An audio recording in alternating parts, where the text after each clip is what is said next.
I'm Sandy Sanderson coming to you live from Pittsburgh, PA. We're here to give you the latest news and updates from around all the Colt Club sports leagues. And you can watch all our broadcasts on our Suite 301 page on Facebook and YouTube. And hello, I'm Christian Smith, and I want you to remember to like our Facebook pages, follow our Twitter accounts for the latest news and updates. Also subscribe to our YouTube channel for videos from around the leagues and watch previous episodes of Suite 301. All right, good stuff. Hey, we're back, baby. We're playing baseball. We're playing softball. We are. That's exciting. It's an exciting time of year. It is. I don't know if you've been around the league a long time, Christian. We are currently at 34 baseball teams cleared to compete with us this spring. Interesting number there. That's how many teams the NCBA started with back in 2000. So we're going back to our roots, playing some old school baseball now, but I have a feeling that number is going to continue to grow over the next. I've been told it might grow by the end of the day. So well, that's good. Yep. So there we are. This time last year is a little dire and not looking as great, and this time obviously not where we want to be, but just happy that baseball is getting played. So exactly, things are progressing in the right direction. Exactly. That's the way to look at it. So. You want to get into some baseball? Yeah, let's talk about some of the teams that are cleared to play. We got the NOPAC North, Eastern Washington, Gonzaga, and Idaho. That, I believe, is our most recent set of teams that were cleared to play and put into a conference. Great Lakes West, we have Minnesota, UW, Stevens Point, St. Thomas, North Dakota, and North Dakota State. Later in the show, we'll be talking to a North Dakota State representative, David Benson. I believe they're in North Carolina on the road, about to play NC State this weekend. You got Great Lakes East, Pittsburgh, Bowling Green, Adrian College. Another set of three teams that were just cleared.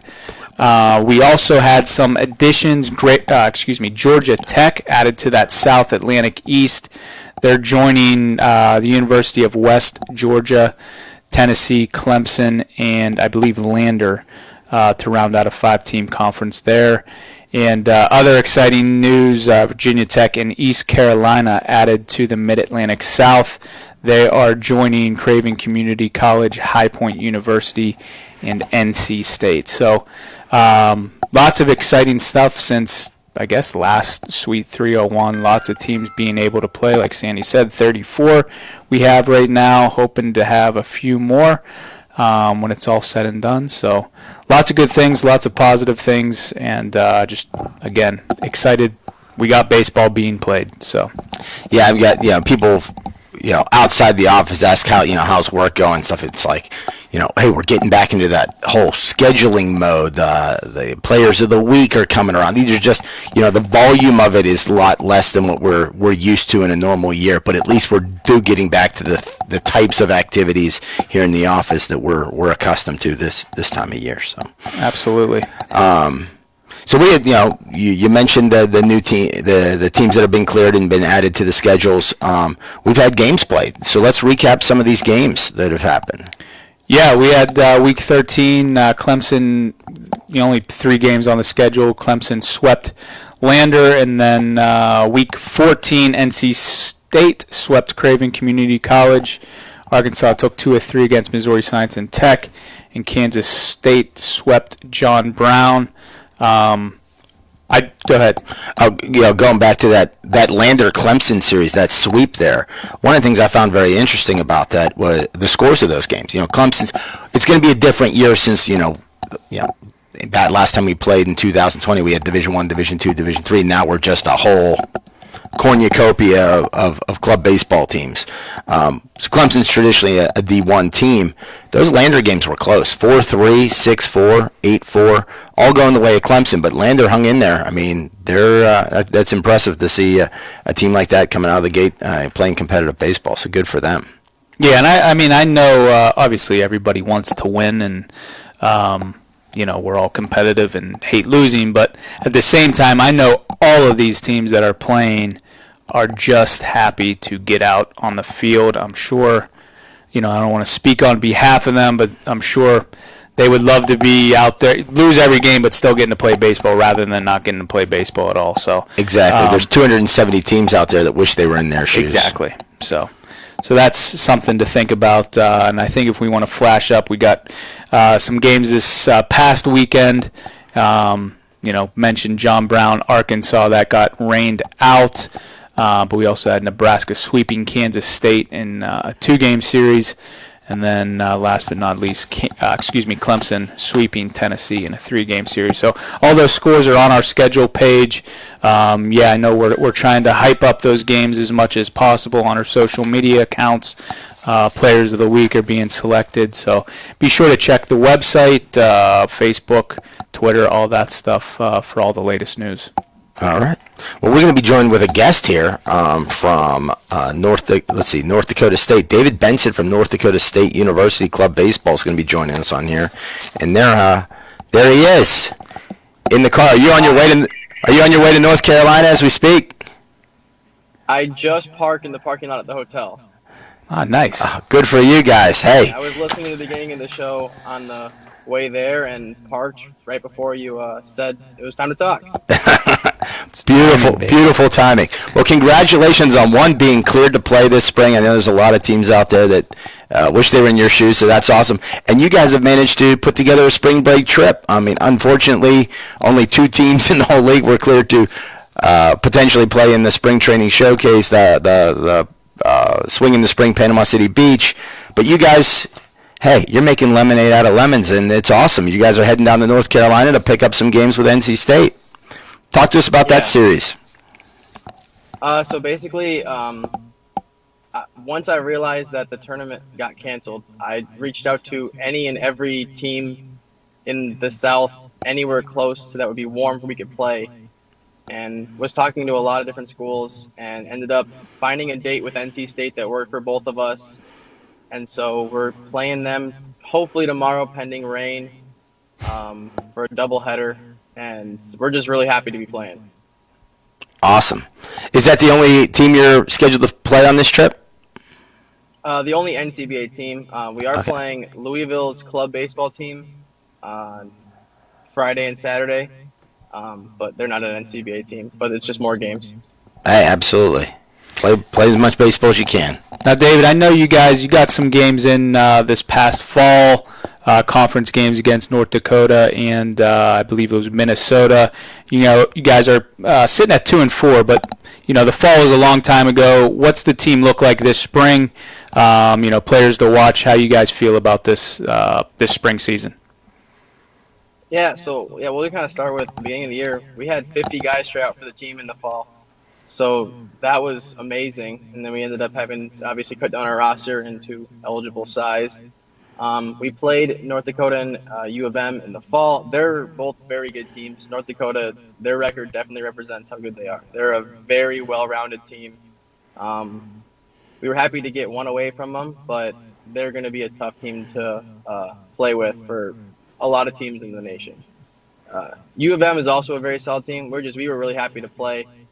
We're looking at potentially scheduling games with them also in the spring. Just because they're close and they're easy to play. But, we've got a lot of good talent, a lot of freshmen. With the season getting canceled last year, we have a lot of guys who have only played one semester of NCBA baseball. So we've got a lot of good talent. Our catcher, Adam Feldman, he's a very good catcher. He's from Oregon, and we're very excited to have him. And we've got a lot of good arms, and we should be able to hit the ball around. Not a lot of old guys, but a lot of young talent that should be able to play the game well. That's great that your young guys are getting the experience, playing baseball, getting out there, getting to go on a big road trip like this. You're a team that, was looking forward to Panama City, and we often talk to teams about how that's participating in an event like that is really program developing, and you get kids off campus, you get them in a hotel room for an extended period of time. They sort of brings the team together to bond on a road trip like that, and the fact that you put together your own road trip like this, that's great stuff, and it's gonna pay off in the long run for the program, and hopefully you guys have a lot of fun over the next week. Thank you. We're looking forward to it a lot. David, we talked about you got to play in the fall. Obviously, you're playing this spring. What types of hoops, I guess, did you have to jump through with your school? Was it extensive? Was it pretty minimal what you had to do? Just kind of take us through what you guys had to do to get cleared, not only in the fall, but also this spring. Yeah, we were very lucky. It was not terribly hard, given we're in North Dakota. There's not a whole lot going on in the state. But we took it pretty seriously. Obviously, we wore masks most of the time whenever we couldn't be social distance. We took temperature checks whenever we were going on a road trip, so we wouldn't, if someone had a fever, they would just tell them to not come with. But we tried our best to be as cautious about it as possible. But from our school, we really didn't have a whole lot of restrictions. We don't really practice or anything on campus, so they can only control the campus scenarios, but we tried to stay within their parameters. So other than we had max of 25 guys at a practice, which is about where our roster sits, we really didn't have a whole lot of hoops to jump through besides just kind of on our own end, just being cautious about it.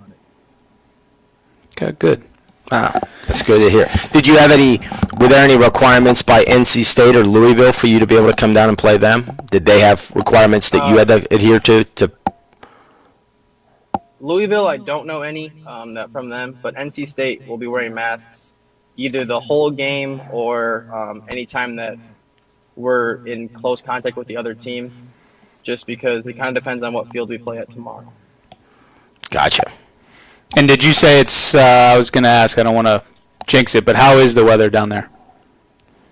Right now, it's not great. It's raining currently, but Justin from NC State's working really hard to get a field for tomorrow because tomorrow's looking really nice outside. Okay, so good. We're trying to find a field that will be able for us to play on. Okay, good. And we're trying to help Justin through that process as well. So good. Hopefully we can get that pulled off. So, all right, good stuff. He's right now, so. Oh, he does? They're looking at the USA Baseball Complex. Okay. Looking at the USA Baseball Complex. We're trying to get that. Pretty cool. We're trying to get that insurance. It's a beautiful facility. We've been there before, and hopefully we can get the insurance turned around in 24 hours to make it happen. So. When he texted me and said that, I was pretty shocked. Yeah. Well, hopefully it all works out, David. We really appreciate you joining us. We'll let you get back with your team. Have fun in North Carolina. Good luck the rest of the way out. And maybe we'll see you at a national championship here. That's the goal. All righty. Thank you very much for having me. Be safe. Have fun, David. Thanks, David. All right. Good stuff. Nice to see people on road trips. I mean, that just brings back memories. Oh, yeah. Good stuff. All right. Well, we got a few World Series updates to announce. We've set some dates. For those of you that aren't aware, we're having this hybrid combined season. Normally, Division I World Series is a 7-day event. The D2 World Series, 7 days, 9-inning ball games. D2 is generally a 5-day event with 7-inning ball games. So we were kind of, which format are we going to use? The league agreed we're going to play 7-inning games this year. We've ultimately settled on a 6-day World Series to keep the layout a little more like the D1 and also be able to pull off the Marucci Long Ball Challenge again. So the dates are set. It's going to be May 28th through June 2nd. We're going to have information coming out soon, details, location, logos, all that stuff. So we'll have a big announcement here shortly. Big formal groundbreaking ribbon cutting ceremony to get all the details out to everybody. So we're excited to have that format locked down. It was something that we're used to the same format every year. It's kind of like you roll with it, and then this year being a little different. We had to brainstorm some adjustments. So it's all settled.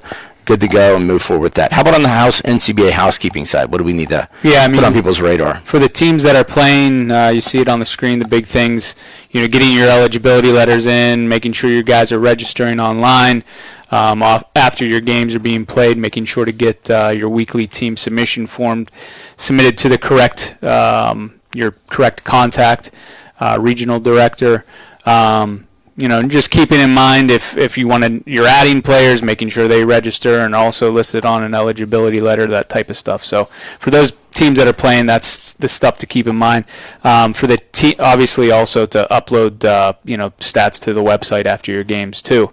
For the teams that aren't playing this spring, have told us that they already are out for this spring 21 season, and for even the teams that are competing. We will have updated league participation agreements and the registration forms out to you, I think, pretty soon. We just need to update some dates on the league participation agreement. We'll get that out to you so that you have that form before you leave for school so that you can get the appropriate signatures on there. So look out for that as well. And as always, a lot of information coming out from us as a league, so to make sure you're checking your email regularly and also checking websites and social medias. All right. Well, hey, let's move on to the other sport that's currently playing. Let's move on to some softball, and let's put Savannah Aarons, VP of Softball Ops, on the. There she is. Hey, Savannah. Hi, How are you doing, Savannah? good. You coming to us from Colorado, where they just got 2 to 8 feet of snow, apparently. Oh, right, 2 feet here in Fort Collins, but other places not so lucky. 2 feet is lucky. Yeah. Well, congratulations. We've got some things progressing within the NCSA with teams getting cleared, some more conferences being formulated, and schedules going out. Why don't you give us an update on where we are in the world of club softball? Yeah, sure. Just kind of like in comparison to baseball, very similar. We've got 27 teams approved for competition this spring so far. And we have 4 conferences officially scheduled today. Lost. Are we on there? Yeah, you're there. Okay.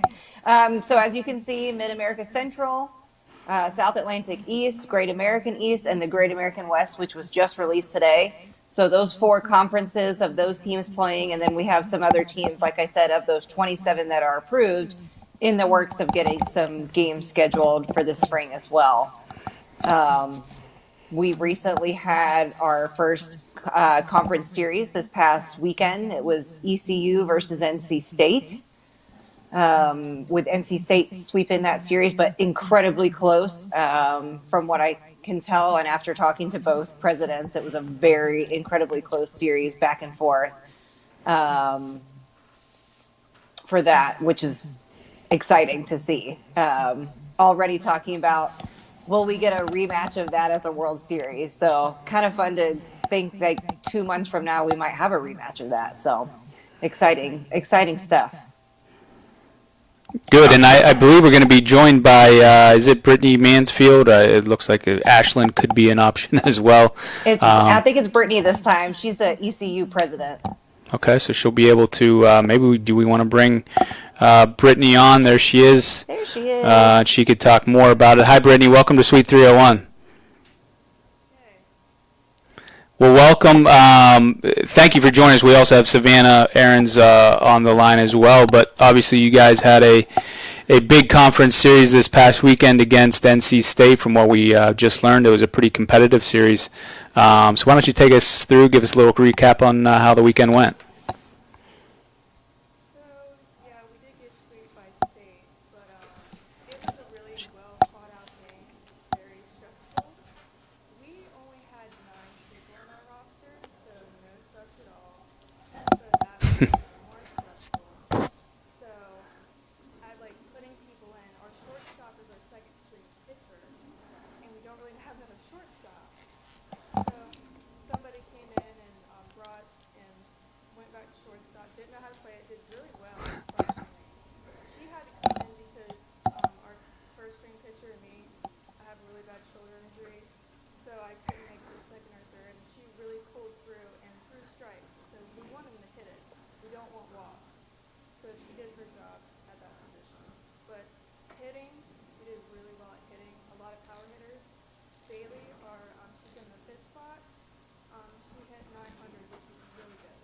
It's not bad.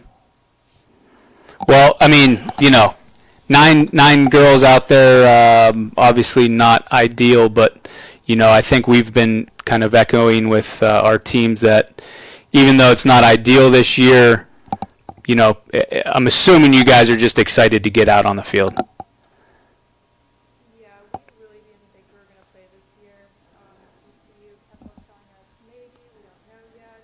There was a lot of legal stuff to go through, and COVID's pretty bad here in North Carolina, so we really didn't think we were going to play, but it was a shock to who we were, and we're super happy about that. Well, good, and I know the club baseball team, who's on the baseball side of things, has been a hugely successful program in the NCBA for years now. Do you work with them at all? Do you communicate with them on how they're kind of navigating COVID and how they're approaching their season at all? I recently talked to the president a couple days ago, and I know they had a scrimmage. I think it was between half the team and the other half. I don't know how that went, but me and him were both talking about how it's been kind of hard to get players approved because we have a really extensive approval process that we have to go through with the university. Okay. What kind of items go through that approval process? Is it testing? Is it? Yeah, it's a lot. So before a player can even be on the team, they have to get a physical, and they also have to do a bunch of paperwork and all that stuff, and that takes a week to get them approved. And then for game days, we have to get COVID tested a couple days before game day, and then the day after game day. So, and if you get tested positive, you cannot play and you cannot practice. So you kind of have to sit there and pray that nobody's been going out in situations where they're not supposed to be in. So that's been super stressful. Well, it seems like you're handling it really well. I will say that. As far as I know, I'm assuming you guys didn't get any games in this fall. I think now that I know, only 2 teams played this fall in the NCSA. So, and I haven't been able to see the schedule. But what is the outlook for you guys this spring? Do you, obviously dropping 3 is not ideal, but plenty of time to make up those 3 games. What are some players to watch? Things like that. How's the team look this spring? So we're looking pretty okay for not playing for a whole year, and we just started practicing probably a month and a half ago. So in my opinion, I think we did pretty good for having that much of practice. I think we really need to be working on more so mental game, especially since we don't have a coach. It's really hard to pick out stuff that we don't see it since, I'm a player, I don't sometimes see what they're doing wrong. But our hitting is really what is good for us right now, and we're going to try to improve our fielding. We made a couple errors that first game that will really make or break situation for us. If we wouldn't have made those errors, we may have won. But a couple players to look out for. Bailey is one of our top hitters. Love Ott was another one of our top players as well. And Brino was also a really good player as well. She was in the bottom of the lineup, and I was not expecting her to come out the way she did, and I really did. I told her great job. I was not expecting that. She had not been hitting that well at practice. So yeah. Well, good, Brittany. The Savs, do you have anything you want to add? I mean, Brittany and I have been texting this morning already, just talking about how excited we were that it got played, and then learning more about how the series actually went with them only having 9 players. Pretty big deal there compared to NC State's almost triple their roster. So I am looking forward to seeing where they go from here. Literally, they set the bar, and I'm impressed. Absolutely. And they're out playing, which is, where we all want to be right now. So that's good stuff.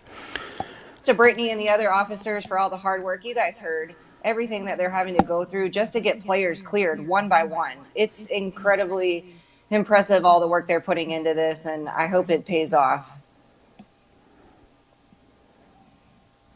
Absolutely. And Brittany, hats off to you.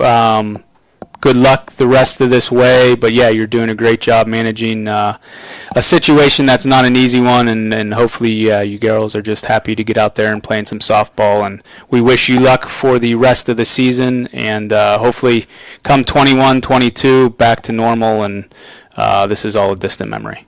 So Keep up the good work, Brittany. Go Pirates. all right, thank you, Brittany. That's Brittany Mansfield from ECU Club Softball. All right, Savannah, what about on the NCSA housekeeping side of things? What should people be focusing on at this time? Yeah, definitely very much exactly pretty much what we went through with the baseball side of things. So weekly submission forms for those of the teams that are playing, weekly submission forms, line player registration, and once you play those games, the weekly submission forms, like I said, I was texting with Brittany this morning. As soon as she sent in her weekly submission form, I was just pumped to receive it because I haven't had one in a while. So really excited just to get the scores posted and player picture of the week's up. So and then uploading the stats to the website. And then just like in baseball, for the teams that unfortunately aren't able to play this spring, we'll be getting out that renewal paperwork here in the coming weeks. That'll be the league participation agreement and the registration form. Well, thank you, Savannah. I think that wraps it up softball-wise. But yeah, I think we're all baseball, softball, just happy that we're playing. So yep. Looking forward to catching up with you next month with more updates and exciting news to report, and getting back into the swing of things. Yep. All right.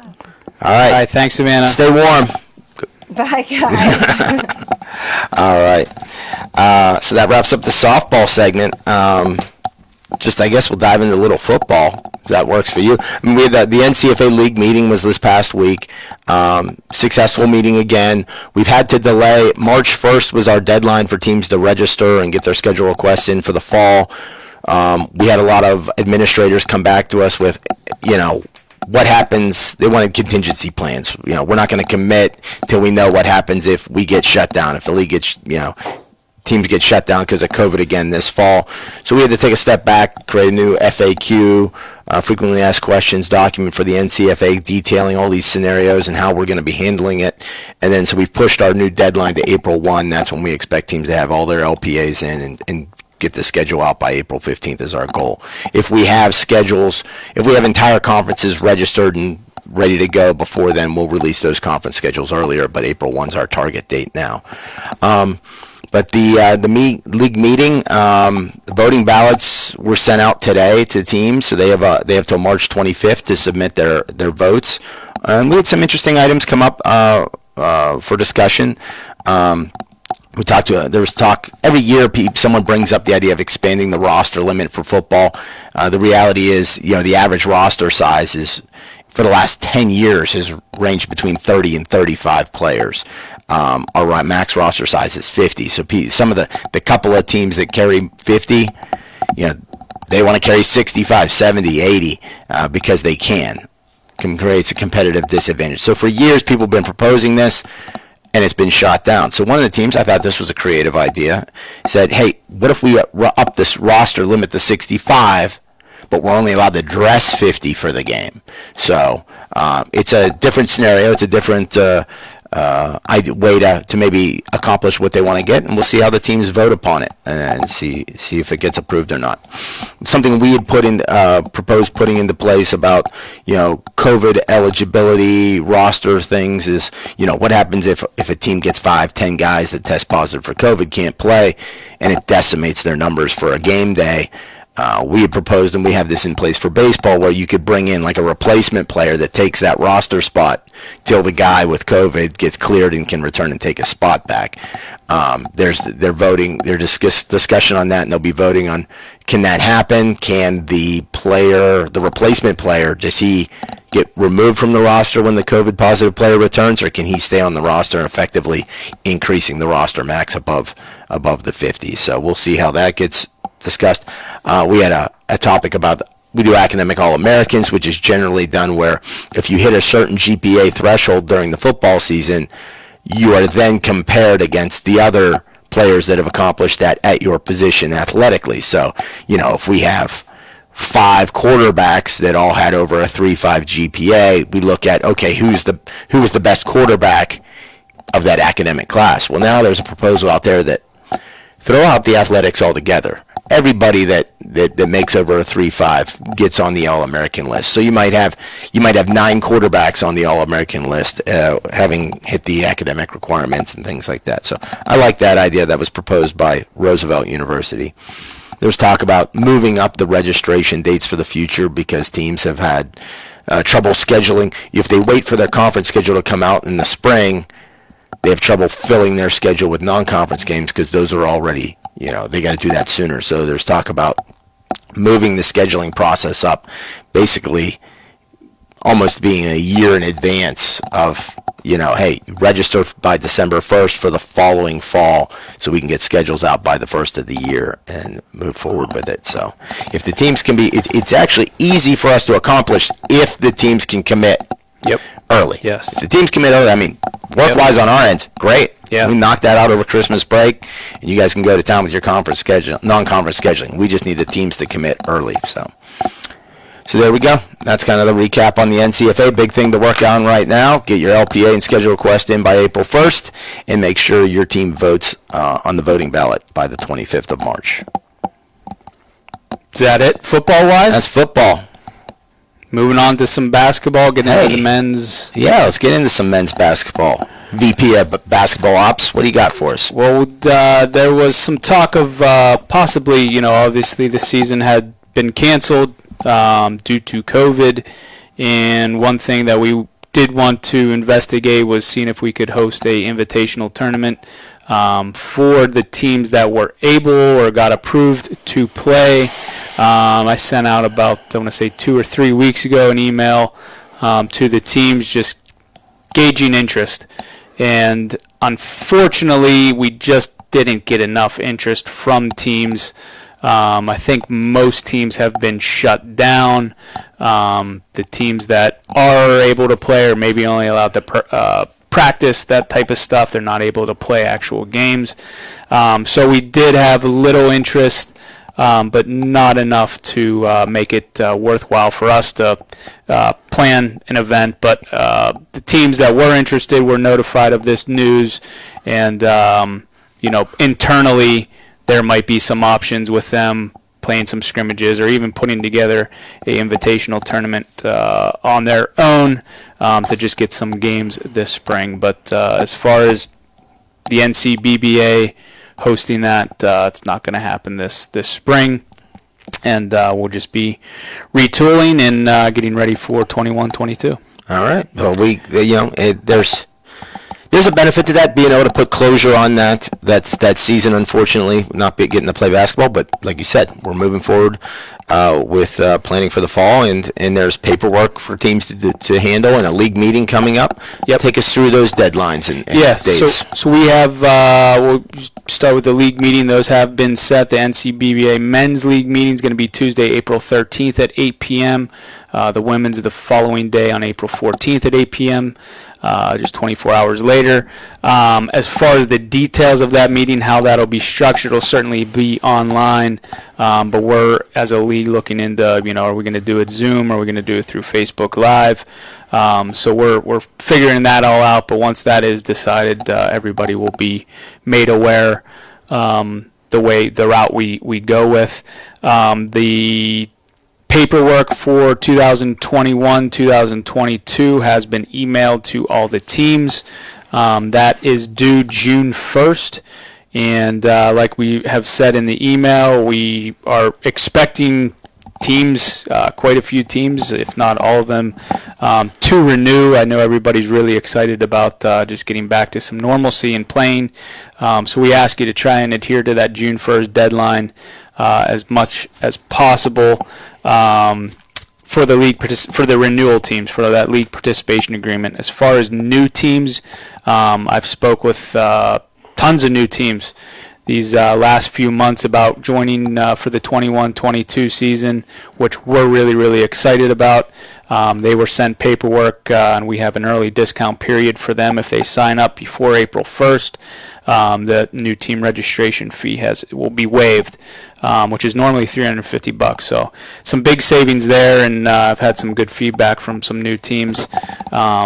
So those things have all been emailed out. If you haven't seen them yet, check your mailbox, and if it's not in your email inbox, I can certainly send it over to you again. But those are some important documents that need to be filled out before June 1st, and the reason we have that June 1st deadline is basically we want to make sure that you're getting it in before you leave campus, making sure you see your club sport director or faculty advisor to sign off on that form before you leave, and so it doesn't make it more difficult to obtain that signature. So if any teams have questions about that, they can certainly reach out to me, but yeah, look in your inbox, it's there.